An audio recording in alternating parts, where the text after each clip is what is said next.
on, everybody? Welcome into another episode of HBCU Huddle. I am CJ, joined alongside, as always, by Mike Wallace. Follow him on Twitter at MyMikeCheck. Mike, what's up, baby? Hey, Southern Heritage Classic Week, man. I see you with the T-shirt right there, the throwback. Looking forward to a big-time weekend this weekend of HBCU college football. As always, click the links, follow us, make sure you're downloading that Grind City Media app, and follow the HBCU Huddle like y'all doing, man. Shout out to everybody who's supporting us.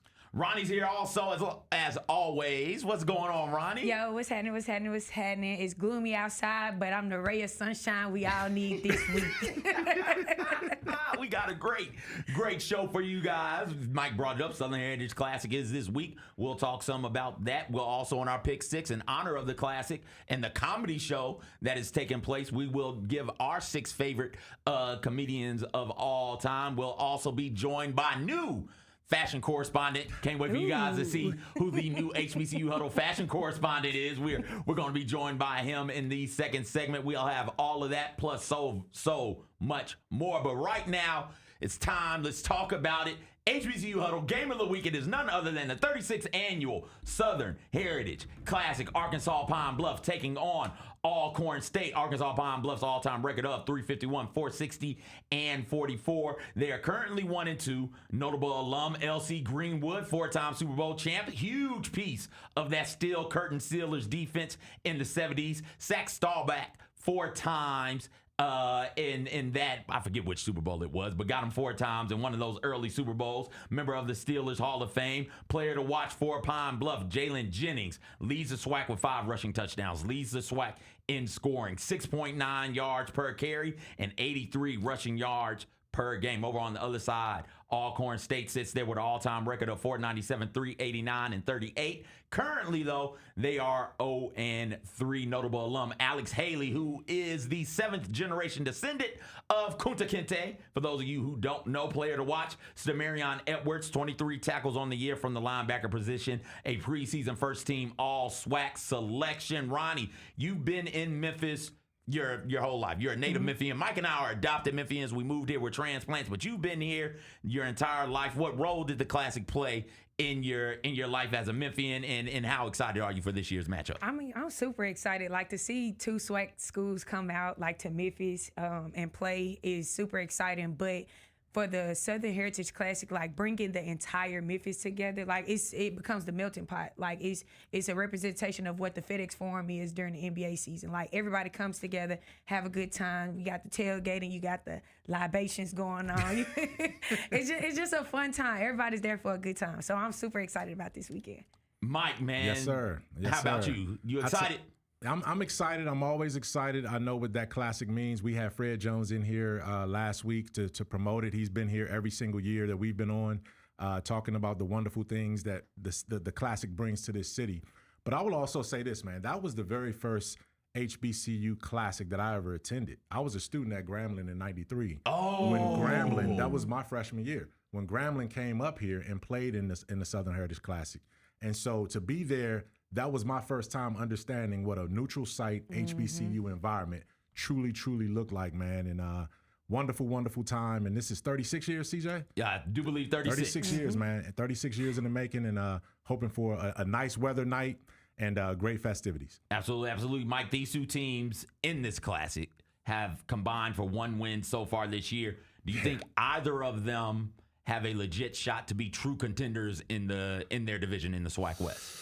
Man, you got to feel like, I mean, this is really conference season just starting right now, right? Yeah. So you get whatever happened in your first 3 games, you can wipe those away, and now you're 0-0 going into your conference schedule, and this can get one of these teams some hope. Alcorn State is supposed to be a lot better than what they've shown so far. They had a couple of close losses. UAPB is kind of erratic. We'll see. They always put up great offensive numbers, but they just can never put it together. So this is going to be a big step for one of these teams. As we look at what the Alcorn State is 0-3 on the season, they had that tough loss, 10-point loss to Alabama A&M. They played up a division and lost, and they played somebody in the FCS and also lost by 10. And thinking about them, there was a lot of hope for them this season. And there still is, because to your point right now, Mike, I have to double check, because that Alabama A&M game may or may not have been a conference game. Yeah, that wasn't a conference game. Yeah, it's a non-conference game. That was a non-conference Yeah. game. So right now, they sit there, no losses in conference. You only have in the SWAC West Prairie View A&M with one conference win and Texas Southern with one conference loss. So this game goes a long way in making sure or ensuring that they keep pace in that SWAC West, which is really up for grabs this year. Ronnie will be out there. We'll be doing Huddle on the Yard from the Classic. Yeah. What are you excited about? Libations. Hey, Ronnie, listen. Libations. Libations get started about 6:30. That's fine with me. I'm starting about 5. Hey! Have mercy. And you know what's crazy is that when Ronnie first started with us, she was like, "Hold on, what do you mean libations?" That's You my done favorite schooled word her. now. You schooled her, CJ. That's my favorite word now. That's my favorite word. I got a cart full of libations. Hey, listen, I got a cart full of listen. I like that. libations. And guess what? Hold on, is it tequila? Ronnie. Oh. There's some over there, dog. There's some over there. Okay, There's some over there. You know, brown make me clown. Brown make me clown. And white keep you tight. Come on white now, keep you come on. tight. All right, let's go ahead and go to the picks this week. How about we do that? Alcorn State, Arkansas Pine Bluff, first game up, Southern Heritage Classic. Mike, we'll start with you. Who you got? I got Alcorn State, man. I want UAPB to win it. You know, we love Coach over at UAPB, man, and he needs to get a breakthrough season. But I think Coach Hampton, but I think Alcorn's got it. You know, I love, UAPB's athletic director, Chris Robinson. You know, I just met him this past Saturday, but Alcorn got it. There is no debate about it. Alcorn got it. All of us are on Alcorn State. Next game up, Fort Valley State takes on Tuskegee. Look at that sweep. Look at that sweep right there. Listen, This probably the first week. Truthfully, honestly, Yeah. I don't know what the hell y'all are doing. Did y'all not see what Tuskegee did last week? I know. That was a letdown. That was a letdown. But I feel like that's a one-off letdown. You think it's a one-off? Because I don't count Jackson State. You think Benedict rattling off 38 unanswered points is a runoff? is a one-off? 38 of that. 38 of them things. Ronnie, the score was 17-7. 17-7. And they lost 40. Wait. 38 plus Do the 7 math, do the math. That was 45. They lost 45-24. Come on, man. Y'all gonna pinch somebody this week. We're going to ride with you, man. We Y'all riding with should. you. never We go riding against with the you. grain. Yeah, we riding with you. We're going to show you some grace. I'm an alum. I got to roll. I'm rolling with them. Hold on. Now that he mentioned it, though, what was that final score? How much they give up? They gave up 38 unanswered. They lost 45. 45-24. So hold on, Ronnie. They gave up 75 points in their last 2 games. Jackson State beat them 30-0, and then they gave up 45. That math ain't math. It ain't No, math. that math is mathing. It is mathing. And it's just, I just find it curious that y'all are. This is it. This is our last chance we giving them. All right. If y'all lose this one, no more me going for Tuskegee. All right. There we go. I'm pick the opposite Tuskegee, team. I'm going to love you regardless, baby. Shout out to the pride of the Swift Growing South. Allen takes on Albany State. Ronnie, who you got? Albany State. I've been liking what they've been having going on this season thus far, so they don't got a chance.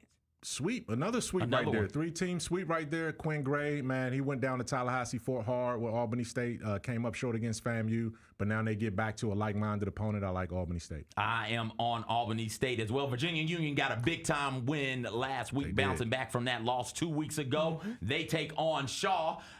3 in a row? That's 4. Is it 4 in a row? That's 4 in a row? Four in a row. Y'all must be trying to. Well, y'all ain't gonna catch me. If Whoa, y'all keep We it can't don't start catch them. We all pick the same I'm game. 50-50. I'm 50-50. You 50. I'm 50-50 right Hey, now. I think That's Virginia kinda good. Union. This is a big time game too because this is like a jockeying game right now between these 2 teams in that conference. But Virginia Union, I love their running game. I'm not gonna pick against that running game. Yeah, I've been loving them since I started watching them in week 0. Yeah. Week 0. Yes. But I think they're going to dominate the rest of the season. It's week 0. So that makes this week, week 4? But we played 5 weeks of football. Yeah. All right, y'all got it. I will take Virginia Union as well. Delaware State, the Fighting Kairos. Sweet. Taking Let's go, on Sweet. Sacred Heart. Let's go. Oh, CJ.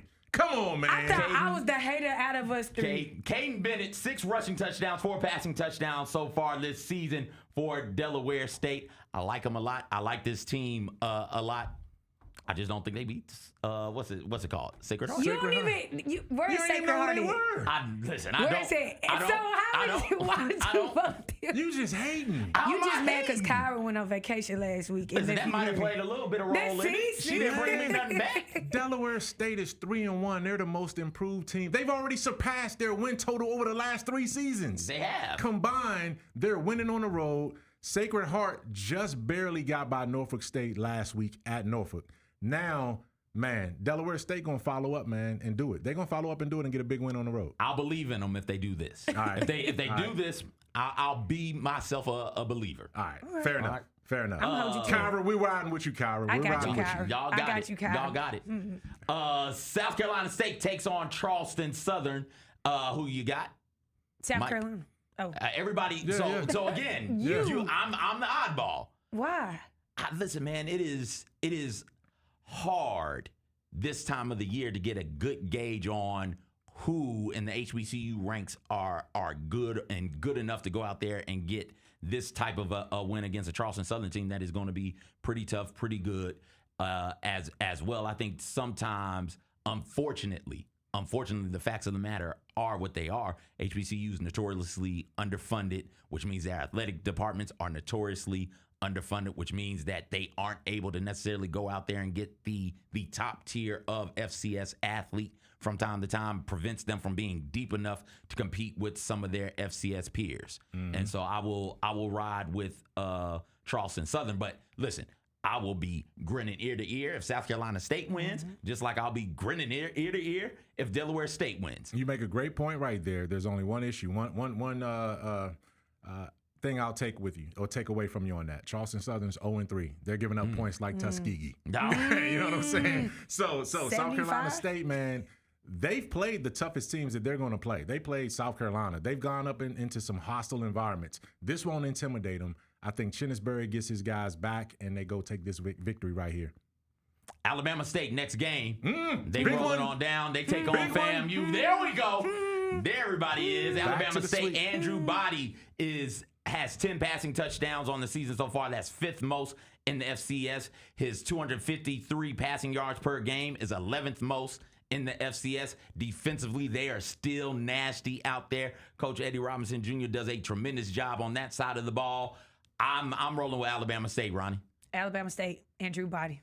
That's it. I believe in him. They're going to put the team on his back. I believe in him. And Ronnie, you've been consistent with Andrew Body from day one. CJ been consistent with Andrew Body from day 0.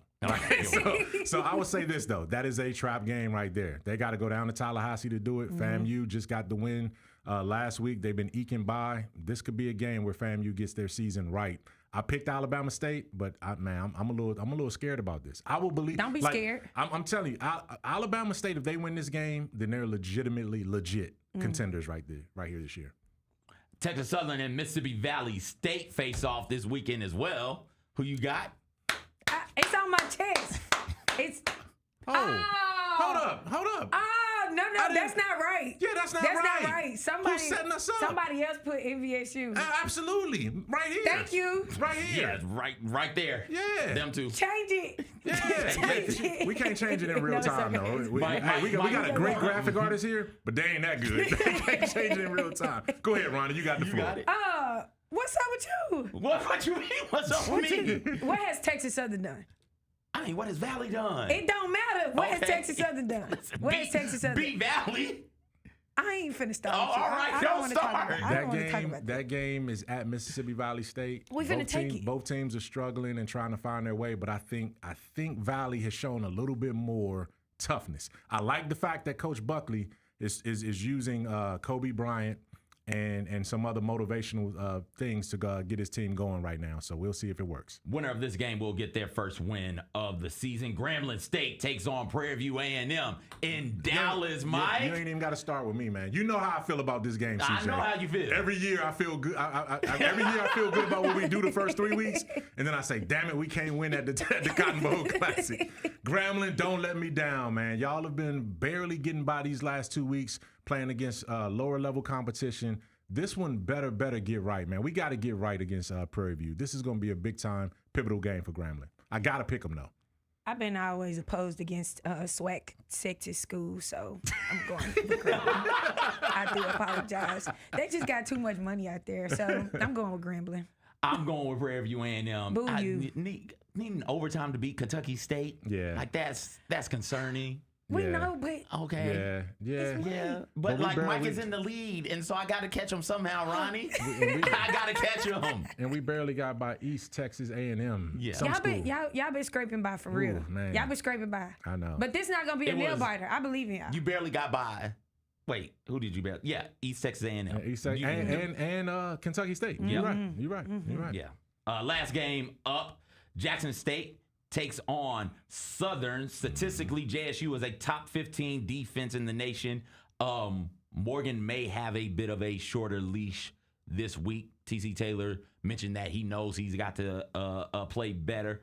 And sources outside of the program tell me that, listen, if he doesn't start quickly, it's going to be a quick hook, and they'll go to Lockhart. Listen, last week our episode from last week, the comments, crazy. You be in the comments. I be reading gotta the hop in the comments. Oh, you gotta go read. Man. They said there is no controversy. Oh, okay. That what they said. Okay. And so what they mean by that? They said there is no controversy. They said Morgan is the Okay. QB. Oh, Even well. though he been like underperforming, like in our eyes, but they said he is their QB. He is QB1. Well, I tell you what, TC Taylor, man, like, I don't know if that was CJ's source, but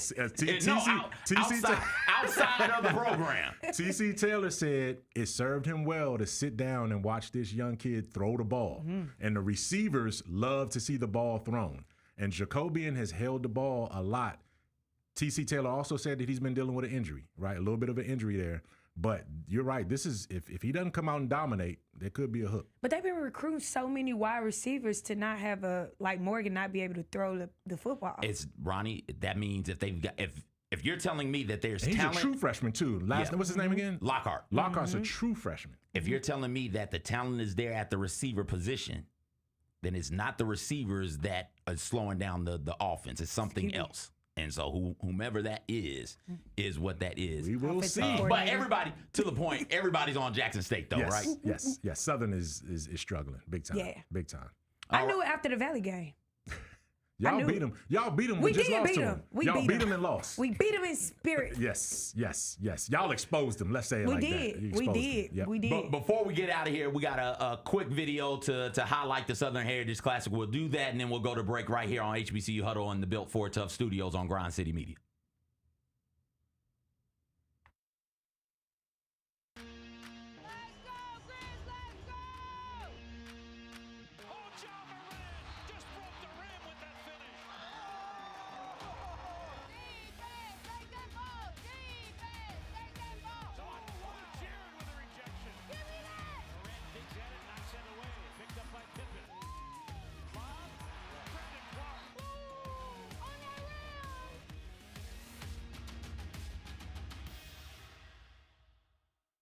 Kroger shoppers and Grizz fans. Want exclusive last-minute discounted ticket deals texted straight to you? Sign up with the new Kroger Buzzer Beater deal. Fans can sign up by texting Grizz to 636-479 or visit your local Kroger store in the Delta Division and scan the QR code. By signing up, you agree to receive recurring automated promotional and personalized marketing text messages from the Memphis Grizzlies. Consent is not a condition of any purchase. Message frequency varies. Message and data rates may apply.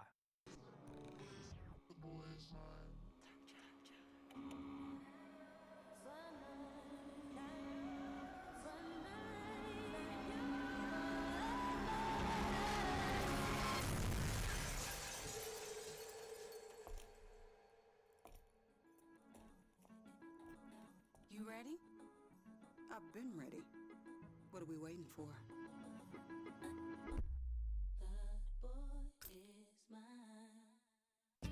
Now for a limited time, the new $1.99 crispy tender wraps are here at Sonic. Who could deny a crispy chicken tender with bold flavors like hickory barbecue and cheesy Baja? And we can't forget the crisp lettuce and melty cheese to make the perfect bite. Wrap yourself up with some TLC, tender, love, and chicken for only $1.99. Sonic $1.99 crispy tender wraps. Tax not included. Limited time only at participating Sonic drive-ins. Grizzlies fans know it's the team that gives you the edge.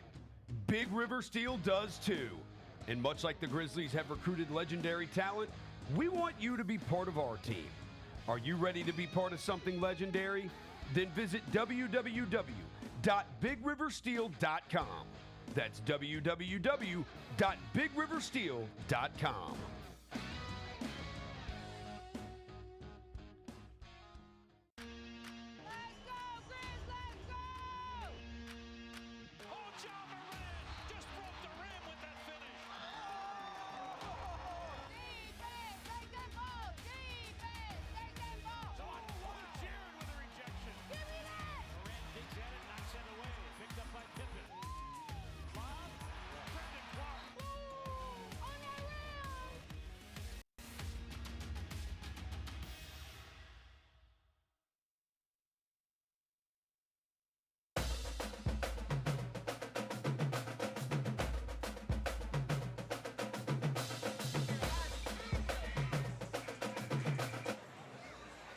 Cheese full, cheese full.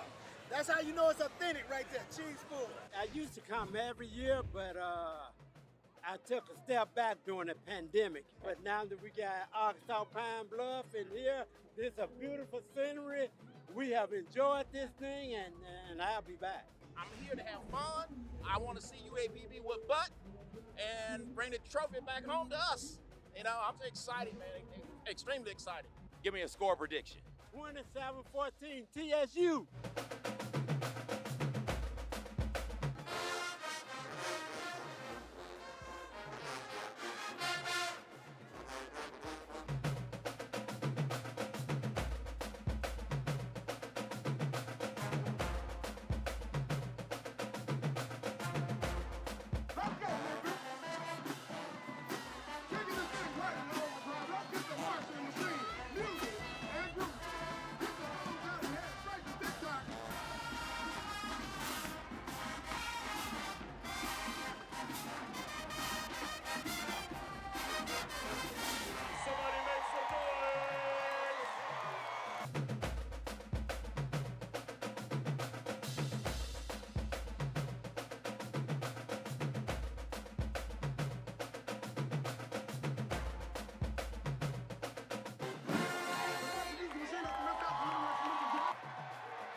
What a tremendous classic 2023 turned out to be right there. We saw it last play of the game, the block field goal by Tennessee State, as Arkansas Pine Bluff was looking to tie it up late in that one, and Tennessee State got out of there with a win. It won't be Tennessee State and Arkansas Pine Bluff. It'll be Arkansas Pine Bluff and Alcorn State this year. It'll be magical. Definitely, if you're in the city, get your tickets, get out there, participate in the game, participate in the parade. I'm excited about that. The college fair, all of the festivities affiliated with the Southern Heritage Classic. Time now for our Culture Maker segment, where we highlight things that are shining light onto the culture. The Culture Maker this week, HBCU Air Max. Nike Air Max has released their Air Max 95 HBCU pack, highlighting Norfolk State, Spelman, FAMU, and Morehouse. Retail price of $190, release holiday of 2025. And now, I'm pleased to bring into the show our new HBCU Huddle fashion correspondent, Sherm. Sherm, for those of you who don't know, is a part of the Sneak Fest crew. You can catch him on Grind City Media's airwaves every Tuesday right here on the Grind City Media channel, over there talking with Lang and the fellas and the rest of the crew from the Sneak Fest show. Sherm, what's going on, man? What's going on? I appreciate you guys.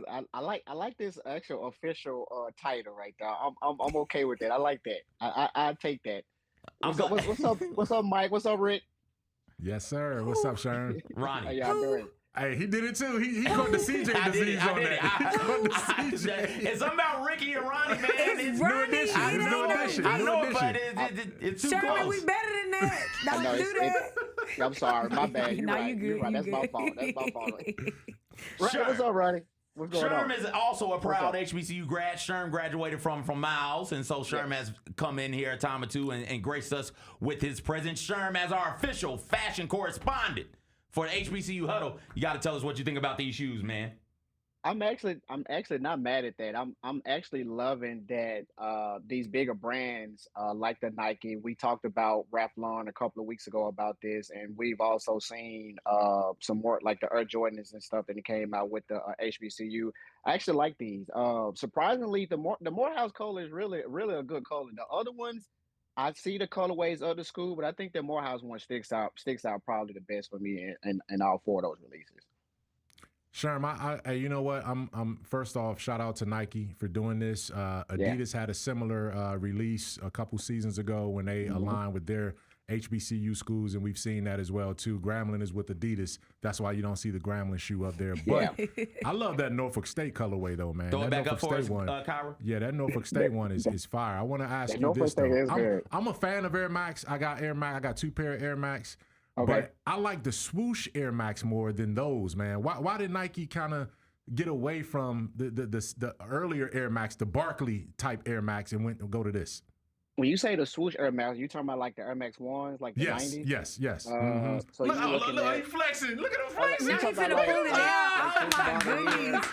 Oh my goodness. That's what I'm talking about. What are these That's my models right man. here? This That's is my why he's man the right there. official. Yeah, Official. That's what I'm talking about. Yeah, I like that, man. That's what I'm going with. See, I got that too. I got that too with the swoosh. I can do that too, brother. I can do that too. You know what I'm saying? So those are the ones I prefer from back in the day. But that's old school for me. But what do you think of the difference between those two designs like that? I think because of the 95 is next year will be the 30th or the 35th anniversary of the Air Max 95 being released. I mean, 35th anniversary of the 95 being released. So I think Nike is really putting everything around that 95. So them taking that 95 versus our Air Max 1 or Air Max 90 or Air Max 97 or any other Air Max. I think that's probably. I'm just hypothetically thinking. I think that's the reason why that they picked that particular silhouette for the colleges. The retail price, do you think it being $190 is worth it for these Air Max? Because I could get some Jordans for $190. You know what I mean? So what you think? That's the actual retail price for 95s. Like, I mean, everything we've seen from every shoe has kind of went up. Like every year Nike puts a $5 price hike on every one of their shoe releases, except the Air Force Ones. For some apparent reason, I don't know why they don't put a price hike on one of their biggest release of Nike brand. But the Air Max 95 has always been that 180 to 195, depending on if it's a collab name behind it or if it's just a regular GR release on it. So I think because of the schools are affiliated with it, I think those going to sell really good. CJ had on the Tuskegee Air Max, Air Nike ships last weekend down at the Classic, and those actually sold out. They did a TSU version too last year, and those sold out. So I think the alumni of those particular schools, they're going to definitely buy those, and they're going to sell out. They probably make a lot of them anyway, just because of their reason of not trying to have so much inventory on hand. Which brings me to my last question for you, Sherm, is how important is it for these big box brands, these Nikes, these Reeboks to a certain extent, but Nike and Adidas, to affiliate themselves with the HBCU culture, African American culture, and really dive in to these schools? How important is that, and what does that say about their mentality in terms of spreading their base? That's a good question.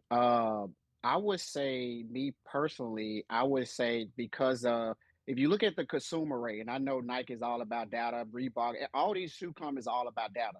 If they pull their data amount, they're going to see that the African American dollar is spent more than any other race. Not knocking on any other race, but African Americans buy shoes. Y'all know that we gonna spend money on something. Like if it's whatever. A Nike, or Adidas, or New Balance, or Puma, or anything. So then, on top of that, we also have same way with the Ralph Lauren campaign. You also have alumni from a HBCU working with these brands as well too. So why not finally tap into that market? And it's like, okay, hey, we see what sells, but also let's go to these HBCU schools and see exactly what they like, because we are the ones that's buying them. Like the people who are the African Americans are the one who pretty much are buying everything. So for them to finally say, okay, let's go ahead and tap into tap into these schools with these bigger markets, I think it's a great look, and I will hope and pray that we actually continue to see more of this down the line, and not just a one-off every year. Like, do multiple campaigns throughout the year and just kind of add that in. Even from a homecoming standpoint, do something that's surrounding the homecoming weekend as well too, or like a big classic weekend, like Southern Air Classic coming up. Absolutely, absolutely.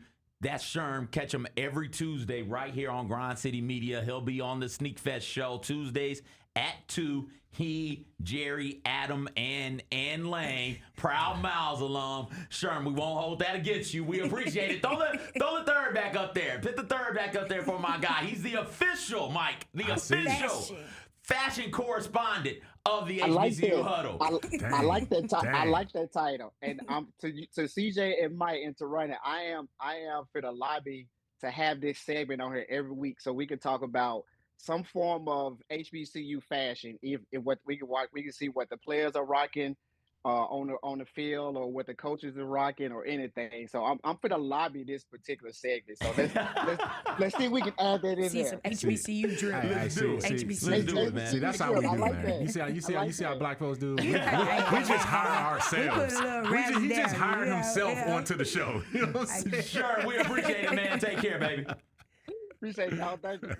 All right, that's Sherm, man. He's awesome. We appreciate him. Take a time out. Let's take a time out right now to look at the polls, the Boxer Roll polls. Before we do, here's my ballot. I got Jackson State 1, North Carolina Central 2, followed by Alabama State, South Carolina State, and Alabama A&M. Those are your top 5. Then I go Howard, Grambling State, Prairie View A&M. Delaware State is in there at 9. So I don't just hate them. Then I got Benedict at 10. Mike, any qualms, any issues? Would make one change. If you don't have any issues, just make one change to my list. If I had to make one change, I would go ahead. I would swap your 2 and your 3. I think so far Alabama State so far has shown me a little bit more than North Carolina Central in terms of what they've done. I think Central's schedule might be a little bit tougher so far, but Alabama State right now and that 1-2 setting up for what's going to be an epic game when those two teams meet. Absolutely. So that's my ballot.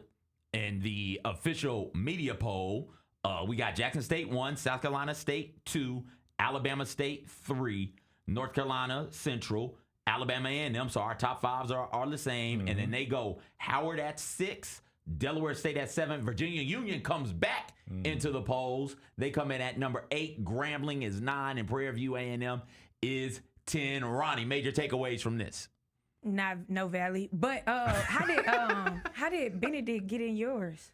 Benedict right now is, if I'm not mistaken, I do believe right now they are undefeated. I think they're 3-0 in the SEAC, and I think they're the class of that that conference right now. That's crazy because they're rebuilding. Yeah. Right. Chinnisbury left 2 years ago to go to South Carolina State, and apparently there hasn't been. Like, I can't remember exactly what transpired last year, but it wasn't like Benedict was bad. No, they weren't. Bad. They just retooled. Yeah. So that's where I am right now as it pertains to the poll. And listen, that's just a 1 week thing. That's just a 1 week thing. That's this week. It could be completely different come next week. When Valley win. Hey, Mississippi Valley get on a nice win streak. I can't you, wait to vote them boys Valley in there. beat TSU, can we get on the poll? Can we get on your poll at least? Nah. It's too soon. Can we make my poll? Yeah, if you want to do but we know what your poll is going to say. Number 1, Mike, is Valley. Number 2, Valley. Number 3, Valley. Number 4, Valley. 5. Come on, man. We know what it's going to be. Number 5, Ronnie. Valley by 50. That's exactly what it's going to be. We know. All right, listen, man. We got to take another break. When we get back on the other side, Ronnie took part in a really cool event over the weekend. We're going to talk about that. There's some news coming out of Tennessee State that we want to touch on as well. And we got our Pick 6 coming up, our 6 favorite comedians in honor of the comedy show happening during Thursday during the Southern Heritage Classic. We got all of that, plus so much more on the other side right here on HBCU Huddle in the Built for Tough Studios on Grind City Media.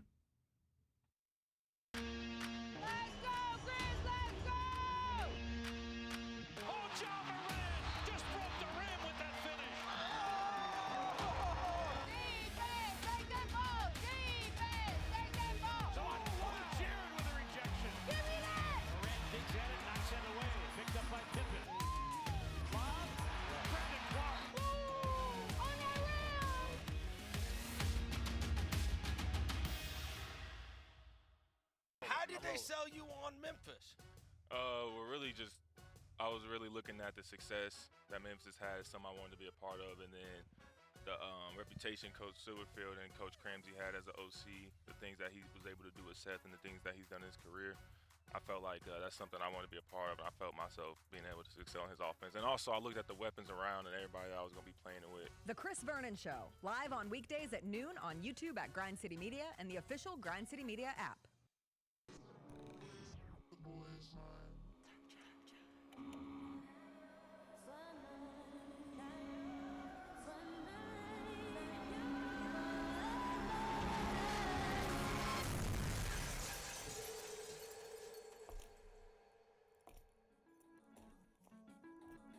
You ready?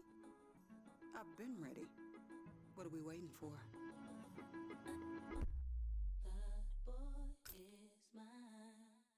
Why are you dressed like that, CJ? What the hell is wrong with you? CJ, can you do some high knees? Is that a towel he has tucked in his shorts? Why are we allowing this? It's a towel. Why are we allowing this? Tune in to the Jessica Benson Show with CJ Hurt live every weekday at 8 a.m. on YouTube at Grind City Media and the official Grind City Media app. You want to be where you think the University of Memphis belongs. Yeah. Can you imagine what the next step is? I think we're positioned, we're ripe for success. And so what I don't want to do is make an intermediate move if it's not going to position us well. And so my job is to make sure when that opportunity presents itself and the circumstance is right, that Memphis is prepared 100% to take advantage of it. The Gary Parrish Show, live on weekdays at 10 a.m. on YouTube at Grind City Media and the official Grind City Media app.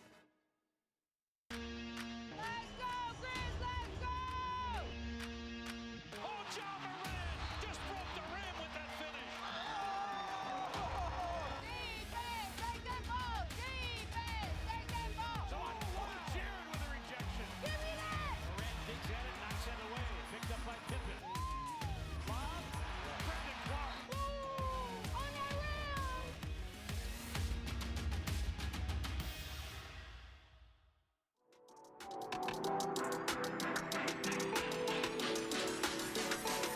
Welcome back. During the break, Ronnie was on me. As always. So what we got to do to get ranked? That's what she said. What Valley got to do to get ranked? Win. And I said, Ronnie, they just got to win. Beat Texas Southern, beat FAM, beat Alabama A&M. Those are their next 3 games. Then we gonna win homecoming. Okay. All right. I'm just telling you what they would have to do to be. I'm telling you what we ranked. gon' do. But I'm telling you what all right, fine. You do. win homecoming. You beat Lincoln, traveling real far from California. You beat Lincoln. That would be 4 wins. Valley go on a 4-game win streak. Valley would absolutely be in my top 5. I needed to be top 1. You need to be top 1. Not number 2. That means they'd have to jump Central and State. Jump them. and Jump them like a gate. And they have to jump both states, Alabama and Jackson. Jump them. And South, they have to jump 3 states. Jump. Skip. All the states they have to jump. Skip. Do I need to bring out the Uno cards or something? Just skip. Skip. Ronnie, you took part in the cool event. I can't with you. Took part in the cool event over the weekend. Thanks to friend of the show, Corey Allen, the inaugural HBCU Awareness HBCU Coaches and High School Coaches Clinic. How was that? It was fun. It was my first time emceeing an event. Huge shout out to Corey. He recommended me to do so. He actually introduced Valley to me when I was in high school. He brought Valley down to Raleigh, Egypt, and they were a part of his career fair, and I got an academic scholarship on the spot. That's what's up. It was a full circle moment for me. I got a chance to see one of my former assistant coaches, Coach Rod Woods. He's over there at UAPB as an assistant coach. I got to see some amazing coaches. Ashley Shields, Memphis legend, WNBA player, former WNBA player. We got to see Alabama State came, and they were reigning SWAC champs. Like, these head coaches came. You had head coaches, assistant coaches. They came and they, I want to see how I want to get into this because I'm about to get mad. I'm about to get a little personal because they really took their time to come out and engage with these middle school and high school coaches on their dime. You know what I mean? Like, and it was sad to see that our coaches in Memphis didn't take advantage of this opportunity. I know they sacrifice a lot when it comes to pouring into these kids, pouring into the youth. But when it comes to elevating a program, elevating yourself and your career, if you're looking to go into the next level, you got to plant those seeds early. So that means you got to sacrifice those Saturday mornings to come out and attend a 4 or 5 hour coaching clinic. These coaches, they were looking for players. I was walking around and they were saying, who you got? Who you got? And it was about 10, 12 coaches there. That's sad. That's disappointing. Like you said earlier, I think we need to do a better job of holding each other accountable and making sure that we are taking advantage of opportunities that are given to us, because PWI is not doing this. You know what I mean? Like, what other PWI head coach is going to come down here and host a coaching clinic? But our HBCUs are. So let's show up and show out for them. That's my whole thing. But the event was great.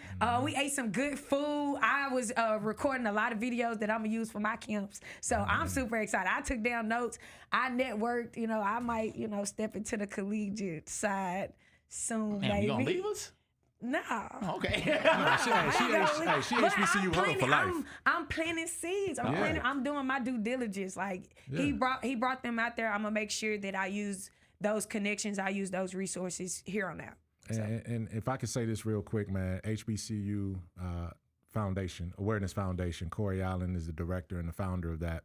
To know that you came full circle through that program, I didn't even know that. Mm-hmm. Like we've been knowing each other for a few seasons now, and I've known Corey forever. We're Grambling guys.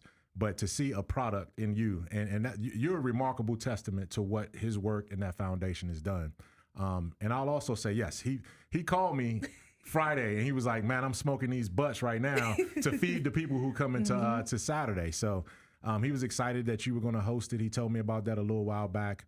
But also, to your greater point, man, these opportunities are out there. We got to do our part as a community, as leaders, as coaches, to take advantage of it, man, because there's nothing more frustrating than setting up an event, having the people come, and then those who are supposed to benefit from it have some apathy about it. And that's got to change, man. But that does not speak to the level of work that Corey Allen is doing with that foundation and that you're doing out there in the community as well, too. So great job. Kudos to that. Mm-hmm. Absolutely, absolutely. Up in Nashville, off of Jefferson Street at Tennessee State, a group was removed from campus after an unauthorized demonstration masquerading as a friendly debate showed up on Tennessee State's campus to spread bigoted thoughts and ideas. The Nashville chapter of the NAACP released a statement about this, saying, and I quote, let me get down to where I can see it. Today, Tuesday, September 23rd, 2025, at about 3 p.m., a group calling themselves the Fearless Debaters appeared on the campus of Tennessee State University.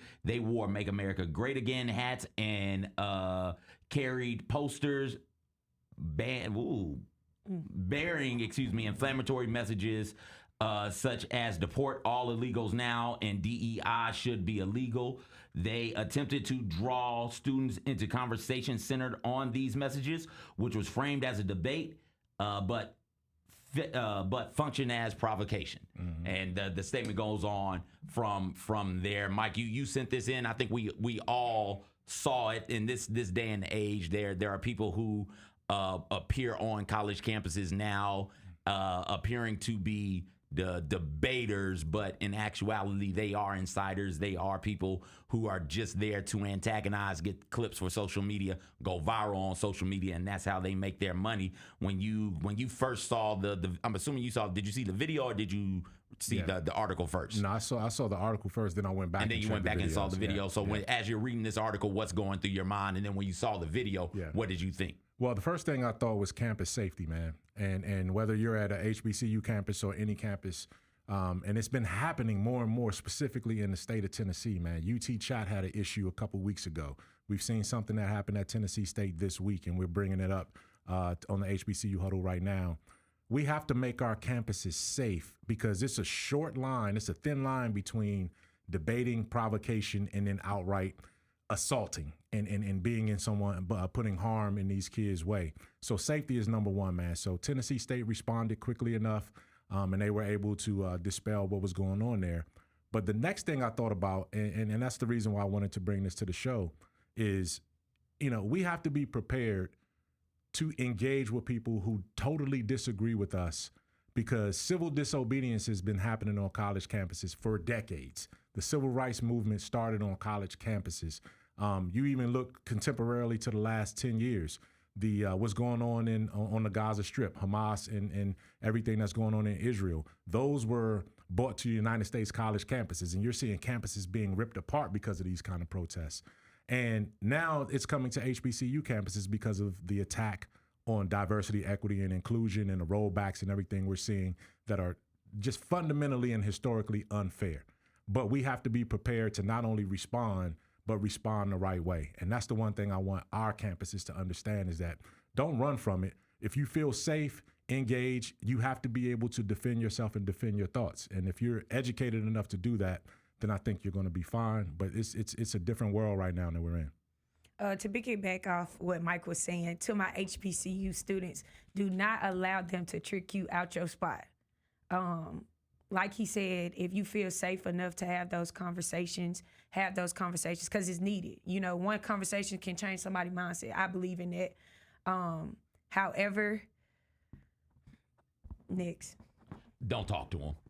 Just don't, because this is what you're talking about in Mike is earnest, like discourse. This is discourse. Mm-hmm. Like, this isn't that. This is very much let me hop on one of these campuses. Let me find a black person, or in cases of PWIs, let me find the liberal community, and let's antagonize them to the point to where I can get me a cool little clip, give me a little video, I can throw it up, and it's going to do numbers, because one side is going to agree, one side is going to disagree, and it doesn't matter to me because I'm just getting all of the clickbait rage, right? Like, I thought that the students carried themselves accordingly and appropriately. Mm-hmm. Nobody was overtly disrespectful in any of the videos I saw.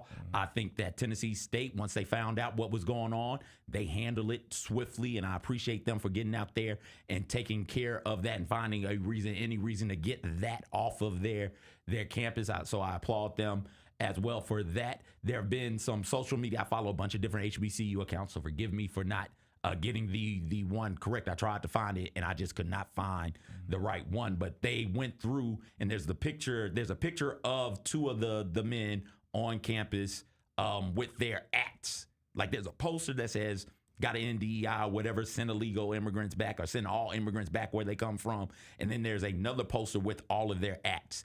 And this account did a great job of just crossing out the acts. Like, yo, you're not getting attention off of this. We are not going to give you your acts for people to see this and then go to your profile, because that's what they want. They want you to go to the profile. They want you to bicker back and forth so that they can say, hey, look how many engagements I got. Look at the views and the following I have. This is a odd time, a time that is unlike any other right now. And HBCUs will continue to exist and have to continue to exist as a safe spot for black minds, for black students, for black youth to be able to grow into our future black leaders. This type of behavior right here definitely hampers that. It would be like, and you brought this up, Ronnie, and I'll get your thoughts on this. I'll get this story from you, and then we got to go to break so we can talk about our pick six and some lighter news. But this would be akin to, in the 60s, somebody saying, you know what, I'm at random HBCU. The Klan wants to come through and march through. Why not let them, right? Like, it would be like that in that time. There's no reason for that. Did you have a Klan story you could share? Yeah, back when I was at Valley, it was a statement that was put out that they were thinking about allowing the KKK to come about, like to march on campus. The students weren't going for it. Like, that's just, this is our one safe spot. Mississippi is a red state. You know what I mean? So you just, for the institution, you gotta put students first. Like, politics, everything else is a back burner, but student safety is first. And to just allow those organizations or those groups that pride themselves off hate, it shouldn't just be allowed on any institution. Like PWI, HBCU, it's not, there's a time and place for everything. And HBCUs where young students are, that's no. I've never been a fan of it. It just shouldn't happen. It just shouldn't happen. And I applaud, man. Like, these aren't always easy conversations to have, but we have a platform where we can speak about these things and speak from the heart. Both of you guys, all three of us, spoke from the heart. There's a lot that we held inside because when we talked about whether we were going to talk about this story, that was a lot more heated and a lot more passionate conversation. But we did handle this in a certain way. And again, that kind of speech, in your words, I'll leave it at that. There's not a place on any campus for hate and provocation to that degree. And what happened at Tennessee State is absolutely uncalled for. And whatever that group is, they should never be allowed anywhere near any educational institution. Comedy shows going on, people. We got our favorite comedians coming up next. Somebody bring the right joker. here on Somebody bring HBCU that Huddle joker. in the Bill Ford Got dark. Studio on Grind City Media.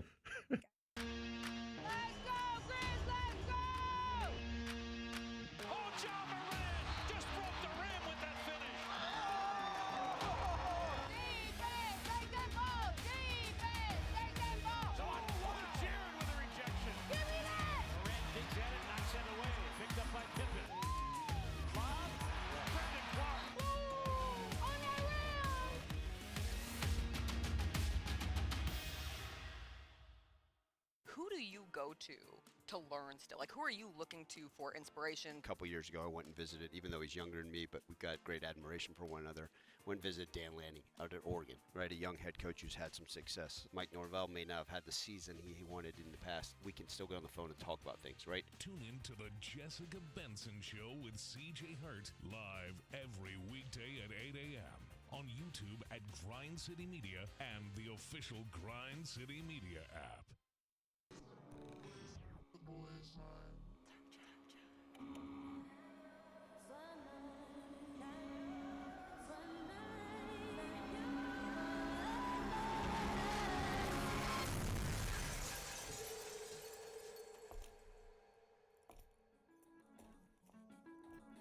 You ready?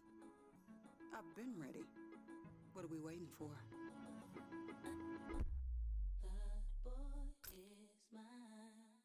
You want to be where you think the University of Memphis belongs. Yeah. Can you imagine what the next step is? I think we're positioned, we're ripe for success. And so what I don't want to do is make an intermediate move if it's not going to position us well. And so my job is to make sure when that opportunity presents itself and the circumstance is right, that Memphis is prepared 100% to take advantage of it. The Gary Parrish Show, live on weekdays at 10 a.m. on YouTube at Grind City Media and the official Grind City Media app. How did they sell you on Memphis? Well, really just, I was really looking at the success that Memphis had, something I wanted to be a part of, and then the reputation Coach Silverfield and Coach Cramsey had as an OC, the things that he was able to do with Seth and the things that he's done in his career. I felt like that's something I wanted to be a part of, and I felt myself being able to excel in his offense. And also, I looked at the weapons around and everybody that I was going to be playing with. The Chris Vernon Show, live on weekdays at noon on YouTube at Grind City Media and the official Grind City Media app.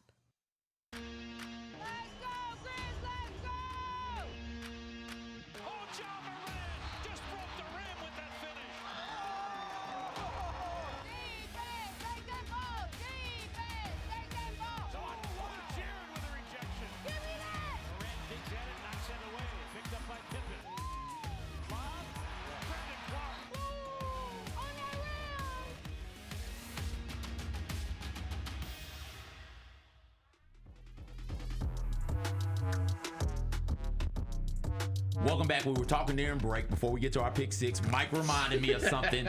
I talked to the executive board of the HBCU Huddle, and they said because Ronnie rides so hard for Valley, every win that Valley gets counts as 5 in the poll, in the picks. Hold on, you trying to be funny? I'm not. I promise you, I'm not. So It's in black and white. It's already been signed. They put that in there. Every win Valley gets, 5. Dang. 5 votes. Five counts as 5 wins. So Wait a you can minute, run away with this So thing. you can, and I'm gonna go I back and catch tell you can not only can you catch up, you can I take can over. win. You can take over. You can win. Valley go on that 3-4 game win streak like you talking It's about. over. That counts as 20. It's over. It started We this done. week, Valley. It started this week, baby. Let's go.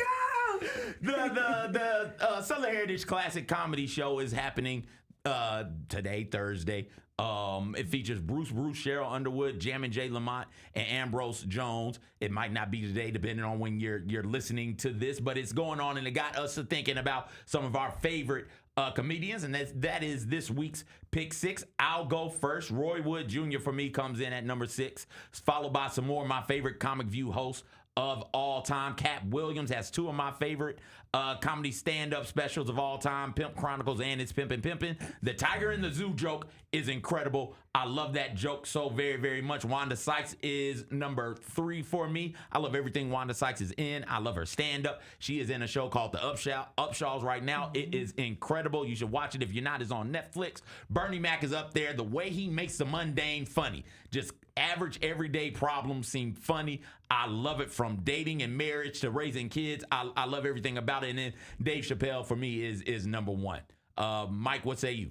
Hey, listen, we're going to have some overlap on these again, but Red Fox, I'm going way back to Red Fox. I did not know his real last name was Sanford. I did not know that. What? Sanford is something. That's his stage name? But his real, Red Fox is his stage name. I knew it was a stage name. Yeah. Dave Chappelle, obviously, we said the overlap. Eddie Murphy, man, was the guy that I grew up with, just listening to everything. Delirious is still one of the funniest ever all time. Bernie Mac, oh my goodness, what he did on Def Comedy Jam, he just he could take control of a crowd. Robin Harris, my guy, Bebe's Kids. That he's lived a short life, but he's the funniest guy in such a short span of time. And then Richard Pryor, man. I used to sneak and listen to my grandparents' Richard Pryor records, and man, his jokes were just phenomenal, man. And he just told life stories that became funny. You know where Tupelo is? Yeah. Yes. Where is it? Mississippi. Yeah. Yeah. Near It's like two hours. Near Wampalo. I don't know where Wampalo That was Richard Pryor. That was Richard Pryor, right? So Wampalo is near Tupelo. But anyway, that's a poor Richard Pryor impersonation, but that's my list. Ronnie, what you got, man? Number 6, Wanda Sykes. Upshaws, love her. Love her down. I think she's making it. Tiffany Haddish. I know she's new on the scene of comedians, but she is super funny. That movie that she played in with the Girls Trip, freaking hilarious. Eddie Griffin is super, super funny. Yes. His stand-up shows are super. I'm surprised y'all didn't have him on his list. Kevin Hart is my modern Eddie Murphy. You know what I mean? Richard Pryor, what I mean? That's my generation's Eddie, Dave Chappelle, those guys. I got you. So he took over. And of course, Cat Williams, and rest in peace, Bernie Mac. He's a classic OG of comedians. I love him. Eddie Griffin was on my short list. I was like, oh, nobody's going to have him on here. It warmed my heart to see him make your number 4. I find his insight remarkable. When he gets on that stage, and you brought it up, Mike, Bernie Mac's crowd control. Eddie Griffin can control a crowd as well. And I remember Malcolm and Eddie. I've been trying to find seasons of Malcolm and Eddie. I'm just going to have to find a DVD and buy it, because him and R.I.P. to Malcolm Jamal Warner in that show they both were incredible. Yeah. Let's take a look at Kyra's list. Cat Williams comes in at number 6 for Kyra. Martin Lawrence at number 5. That was a good one. Eddie Murphy at number 4.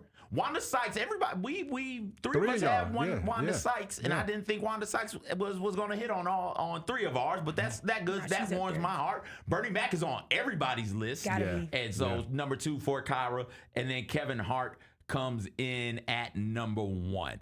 Mike, let's go back to your list for just a moment. Do you have a favorite joke from one of these comedians that stands out to you? You brought up Bebe's Kids with Robin Harris. You brought out the Tupelo joke. Yeah. Is there a joke from Bernie Mac? Bernie Mac's final the walk off in his Kings of Comedy, where he said the word black people use the word MFer as a noun, verb, adjective, and then he gave the whole paragraph of how different ways you can use MFer. And I swear to God, every time I watch that, I fall on the floor laughing. Bernie you guys Mac, remember that? Bernie, we can't say it, Mike. We can't say it. We used to be able to say it, but now we on TV in Jackson, Mississippi, so we can't say it because of the FCC and things. Bernie Mac's pumpkin pie joke, incredible. I'll ask you real quick, 10 seconds, Ronnie. Favorite joke from your list of comedians? Kevin Hart, when he was talking about his dad being a crackhead. When he was like, you gonna learn today? He was like, the spelling bee, spell long, L-O.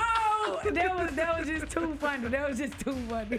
And thank you guys so much for kicking it with us. We'll be out, Ronnie and I, at the Southern Heritage Classic. If you see us, come up and say hey to us. Thank you all so very much for hanging out this weekend. For Ronnie, for Mike, I'm CJ. We'll talk to you again next week.